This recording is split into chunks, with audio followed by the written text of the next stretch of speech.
Hey kids, welcome to Glen's Drum Emporium. We have good news today. After almost 3 years, this very special drum set is now in my possession. I've posted videos about this and messages on social media about this kit.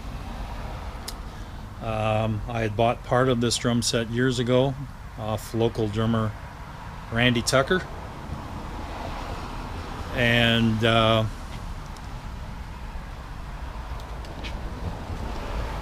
Randy passed away in December of I think 2018. The drum set was supposed to be sold to me, but Randy got sick and things changed, obviously. The executor of Randy's estate and Northland Music at the time had contacted me about buying the kit. I talked to the executor in length. We talked about Randy's history and our mutual friendships and connections to Randy and the drums, and that I owned 2 of the floor toms with the kit. So it was all set for me to purchase the kit. We set a price, all the stuff I was buying with the kit, and set a date to have the kit delivered. The drum set was relocated down south wherever this executor lived, so he was going to bring it back up. He just happened to be up on a visit finishing off Randy's estate. So everything was set, delivery date, we exchanged messages. The last thing we had was while he was driving his truck with supposedly the drums, we had a conversation on the phone, and was waiting that day for the kit to arrive. It never arrived. I don't know the reason, nor do I care. All I can say is it was a shitty deal to pull.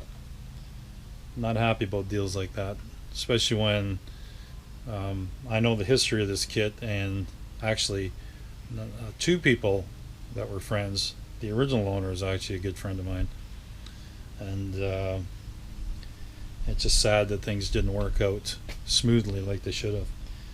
So this is the drum set. The drum set is missing all the mounting hardware, which should have been with it, but it's not. So I have no Gretsch mounting tom mounts for it.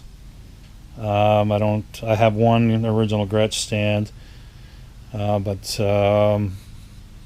missing a lot of the Gretsch stuff that Randy and the previous owner had. Got the cymbals. There's a couple in there that I sold Randy years ago. There's a fun story about the ride cymbal in there. So it's nice to see the ride cymbal back. So this is what I got with the kit, including the cases and the bass drum case. Randy's drumsticks still in the case, with duct tape on the end like he would have had back in the day. Unfortunately, the bass drum and the snare, I don't know if the case was thrown or whatever, but like these are bent severely, and I know that wouldn't have happened when Randy had it, because you can't tune a drum set with those like that. So I'll be straightening those, and I do have spares. The original Gretsch head is gone. Randy always had it on there, so I don't know where it disappeared to. Probably got wrecked. I am happy that the snare is with the kit. This is the heart of any drum set. This is a Gretsch bell brass.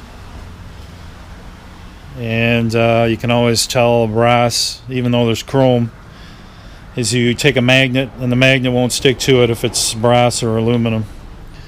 So definitely it's nice to have that. So it's in rough shape. I do have the 2 floor toms, which are not pictured here. I just picked these drums up. And like I say, it's been almost 3 years in the waiting. So I have the 2 floor toms, which is a 14 and an 18. There was a rack with it that's disappeared, and I would imagine the rack is holding the Gretsch tom holders. They're a special size, so pretty useless to try and find anything around town to hold the toms, because they have a big holding pin on them, and nothing else will fit. So I'll probably end up having to buy them off eBay. The drum set is what they call a virgin bass drum, which means no tom holder. That makes that bass drum extra special to me, because I love not having extra holes in a drum. There's 2 holes in the rim. Back in the day, that was common. If the bass drum used to slide, they would screw nail it to the stage. Yeah, not a great thing. So I'll probably repatch that and redo the hoops, and I probably do them natural wood. I like natural. The drums are pretty scarred. Not sure what I'm going to do with that. I like to keep them original, but some of the war wounds are a little heavy, so I might have to just touch up the war wounds with some walnut color and go from there. So a little bit about this drum set. Most people don't know this, but I've known the history of this drum set for a while, so I'm going to relay it to you.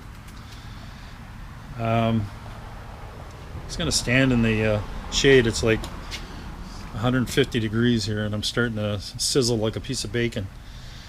Okay, the original owner is a friend of mine, Al Lamore. He's a big teddy bear kind of guy and a great drummer. Sadly, he passed away in November of 2020. Him and I connected a number of years ago, and we shared a love of old sci-fi movies and Godzilla movies, and then I ended up buying lots of drum gear off him over that time, over the friendship time frame. So Lamore bought this kit in John Ballone's Music in November of 1982. It was brand new, sitting on the floor. The color is antique maple. Al toured with this kit. He was touring everywhere in Canada at the time. He did studio work with various projects. And then after touring, and I think it was late 87, he moved to the Sioux and was playing local bars. And he found the drum set to be too big, and it is a big drum set. The bass drum's huge, like 24. You don't realize how big it is until you stand beside it. Anyways, so he felt the kit was too big, so he traded it at Northland Music when they were in the Churchill Plaza. Mark Mitzi was running the store at the time. I walked in and saw this kit because I lived just down the street from that, and I was going to buy it. And then Randy Tucker came in a little bit quicker on the call there, and he got the drum set. Now the drum set came with this chrome brass snare, but it also came with an 8x14 marching snare. That snare, I'm not sure where that disappeared to. I asked Al, but he didn't reply on that particular snare. He replied to this one here. So That's a mystery where that snare went, whether it was a match to this kit or not. That's a pretty deep snare. But anyways, so from there, Randy was playing it from late 1987, until his death in December of 2018. I first met Randy through the country music scene. When I joined the country music scene, I was a late bloomer to that. I was with Whitman Dam first, and I just got off the road touring with rock bands, and I was looking just to do something local. So I joined Whitman Dam, and I played a gig at the Algonquin for my first show. So Randy was there, and I met him for the first time, so we got talking, and then obviously drummers talk, drum talk, so we got into this. So I watched Randy play this kit for years. Randy was a solid groove player. He didn't play the toms too much. In fact, the floor tom, the 18, he just had his towel on it. I never saw him hit the damn thing. The 14-inch tom used to be mounted up on stands before he got a rack for it. And then eventually, after the rack, I believe the 14 came down and was a drink holder. As I could say, he never used floor toms. So fast forward, I used to work on Randy's old Riviera. He was always having troubles with his car. He couldn't really afford to have a car, but he was always trying to get people to move his drums around, and this is a lot of drums to move in a small vehicle. So he bought a Riviera, and I used to help work on it once in a while, being a retired auto tech.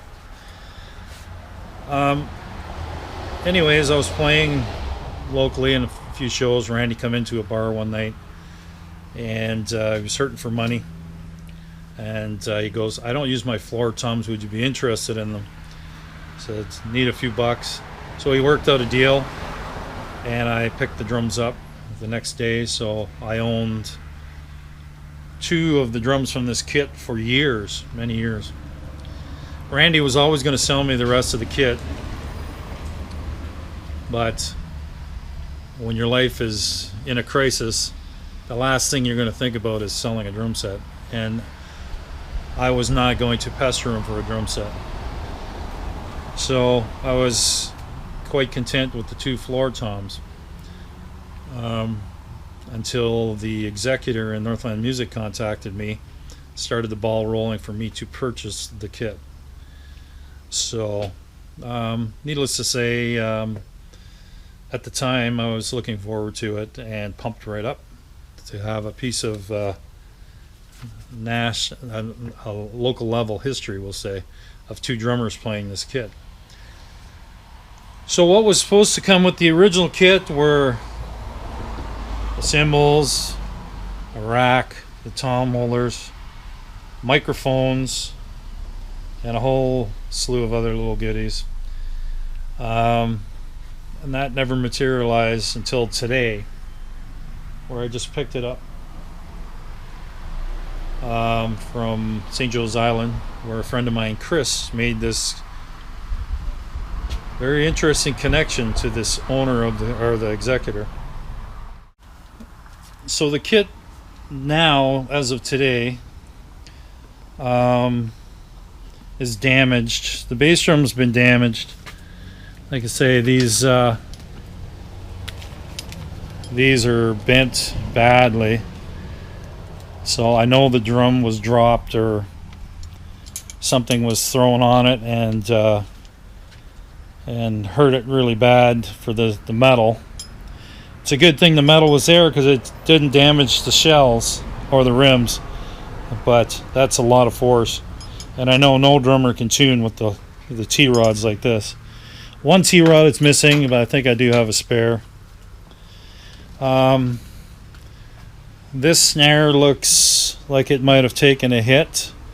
Bottom rim is not round, I can tell. The shell looks fine. Let's pray it's fine after I take it all apart and clean it. Randy was nice enough to put brand new heads on the bottom of those. The tops are shot, but still, that's what I would have put on in the first place. I'm going to go with a white front also with the Gretsch logo for that one, and the batter sides I'm not sure yet, but I'll probably go the same. That's what Gretsch, what they came with, if I remember right. I'll do a little history check, but so it's missing the Gretsch tom mounts, which that's a biggie. No Gretsch hardware, no snare, no Gretsch snare stand. All the Gretsch stuff is gone. The cymbals are there.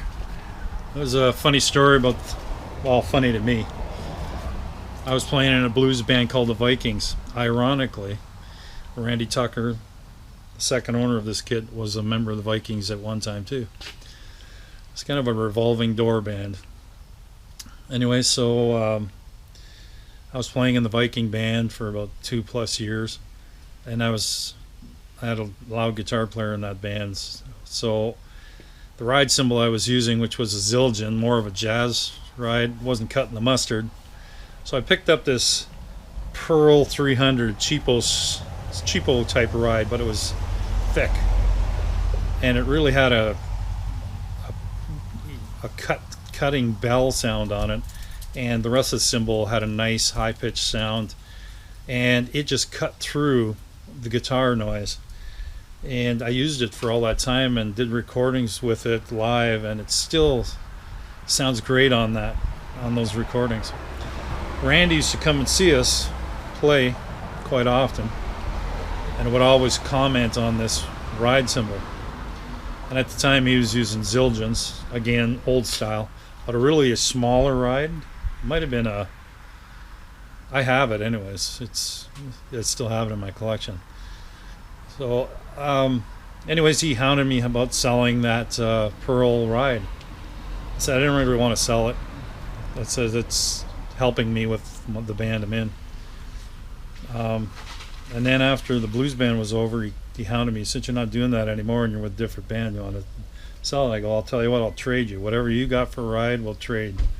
So I ended up getting a Zildjian old school ride, which I still have. I don't like it, but it's in my collection because it's a piece of the connection to this drum set. So today when I went out to pick up the drum sets from my friend Chris, I opened the cymbal bag to see that cymbal, and sure enough, it's sitting in there. And Randy never cleaned anything, so that cymbal is pretty much black now from bar dust and dirt. You got to think, back when this kit was in the bar, they were smoking a lot in bars. So this kit's getting a total cleanup. And I might sand it down and clear coat it. That's still up for a debate yet. I might just leave it, just touch up the war wounds. I know one thing, it's going to sound good, because Randy used to loved muffling drums to death. They sounded like cardboard boxes. That was just the sound he liked. That was the sound he grew up with. You might call, I think they call it closed tuning, where the drums there's no ring whatsoever, which for a Gretsch drum set like this, that's a sin, because these drums were meant to sing. I'm actually looking at the snare right now, and I think we have some damage. Yeah, so that's dented in. So I'll have to do some love body work on that. Yeah, that's bad. I can see it right now. Yeah, so although it's a good thing that I got this kit, it's a bad thing that now it's been kicked around so much that it's gonna need lots of restoration. It's just, had the drums just come here in the first place, this drum kit would have been saved. because I know Randy wouldn't have been playing with it damaged like this. Anyway, so as for Al Lamore, wonderful human being. He loved this drum set. He basically talked about it, and he regretted selling it. He did see it at certain bars when Randy had it, and like I say, Randy was not one to baby his gear, so it took some punches. And so I know Al was disappointed on the condition that he saw it, and he saw it in the 90s when he came up for a visit. Al came up a few times to sell me gear, and I still have that gear to this day. Up in my garage, I have a loft in my garage, are some Al Lamore drum cases with his logo on, so they'll be here for until I pass on. They're not going anywhere. Same with this Gretsch kit, it's not going anywhere. I was hoping to play it tonight, but with the damage, I won't be using it for the gig tonight. It's going to need some TLC. But Al Lamore, great guy. I didn't know he even passed away, because him and I were messaging just before he passed away, and trying to get information on what happened and stuff like that. There's not even an obituary. I just seen a bunch of his friends posting on his Facebook page, which is kind of sad for me to find out. So Al was amazing with drum history, something I love myself, and I basically spend hours doing it, researching old drum sets. That's why I own so many drums. So Al loved this kit, and he had some nice kits in his collection. He traded this kit for a smaller Gretsch kit, which he offered to me years ago, but at the time I was buying another drum set, so it was I had to watch I wasn't going to get divorced by buying two expensive drum sets. He did have a WFL drum set like mine. Mine was a 57. I believe his was also a 57. And so we used to talk the breeze about those two beautiful drum sets. And if you go onto his Facebook page, that drum set is still pictured. His Facebook page is kind of frozen in time now, almost like a tribute. And there's one picture that I have of Al with this particular drum set, but you only see his upper body with part of the tom. He was going to dig through some of the archives that he had in photo albums and send me a picture of him with the kit, but then it went silent. So anyways, I'm going to post this online, and I'd like to thank Tamara. Tamara believed that I would always get this drum set. She was friends with Randy, so she always believed that this kit would end up in my possession. So Tamara was a really good friend. She was right. Thanks for watching.